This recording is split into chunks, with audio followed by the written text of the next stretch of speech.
നമസ്കാരം. പ്രധാന വാർത്തകൾ.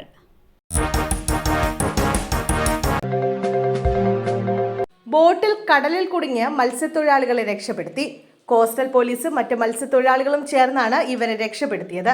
ഇന്ന് പുലർച്ചെ 1 മണിയോടെ മാഹിയിൽ നിന്നും 10 നോട്ടിക്കൽ മൈൽ അകലെയാണ് രക്ഷാപ്രവർത്തനം നടന്നത്.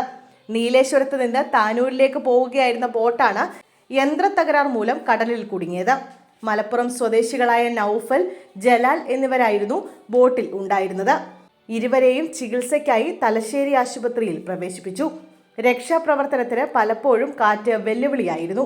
ആദ്യം ഹെലികോപ്റ്റർ ഉപയോഗിച്ച് എയർലിഫ്റ്റിംഗ് ശ്രമിച്ചെങ്കിലും ശക്തമായ കാറ്റുള്ളതിനാൽ സാധിച്ചിരുന്നില്ല. റെസ്ക്യൂ ബോട്ടുകൾക്കും ഇവരുടെ സമീപം എത്താനായില്ല. തുടർന്ന് മത്സ്യബന്ധന ബോട്ടിൽ പോയാണ് കോസ്റ്റൽ പോലീസ് രക്ഷാപ്രവർത്തനം നടത്തിയത്. ക്വാറി ഉടമയെ ഭീഷണിപ്പെടുത്തി പണം തട്ടിയ കേസ്. പോലീസുകാർക്ക് സസ്പെൻഷൻ. വളാഞ്ചേരിയിൽ ക്വാറി ഉടമയെ ഭീഷണിപ്പെടുത്തി പണം തട്ടിയ സംഭവത്തിൽ വളാഞ്ചേരി ഇൻസ്പെക്ടർ സുനിൽദാസിനും SI ബിന്ദുലാലിനും സസ്പെൻഷൻ. ഉത്തരമേഖല IG-യുടേതാണ് നടപടി. മലപ്പുറം SP-യുടെ റിപ്പോർട്ടിന്റെ അടിസ്ഥാനത്തിലാണ് നടപടി. സംഭവത്തിൽ SI ഇന്നലെ അറസ്റ്റിലായിരുന്നു. ഇൻസ്പെക്ടർ സുനിൽദാസ് ഒളിവിലായിരുന്നു. ഗാന്ധിക്കെതിരായ പരാമർശം. മോദിക്കെതിരെ പോലീസിൽ പരാതി നൽകി. പ്രധാനമന്ത്രി നരേന്ദ്രമോദിക്കെതിരെ പോലീസിൽ പരാതി. മഹാത്മാഗാന്ധിക്കെതിരായ പരാമർശത്തിലാണ് പരാതി. ചലച്ചിത്ര സംവിധായകൻ ലുയിത് കുമാർ ബർമനാണ് പരാതി നൽകിയത്. ഗുവാഹത്തിയിലെ ഹാത്തിഗൌ പോലീസ് സ്റ്റേഷനിലാണ് പരാതി നൽകിയിരിക്കുന്നത്. മോദിയുടെ പരാമർശം രാജ്യനിന്ദ നിറഞ്ഞതും ഗാന്ധിയെ അപകീർത്തിപ്പെടുത്തുന്നതുമാണെന്ന് പരാതിയിൽ പറയുന്നു. അതേസമയം പരാതി പരിശോധിക്കുകയാണെന്ന് പോലീസ് അറിയിച്ചു.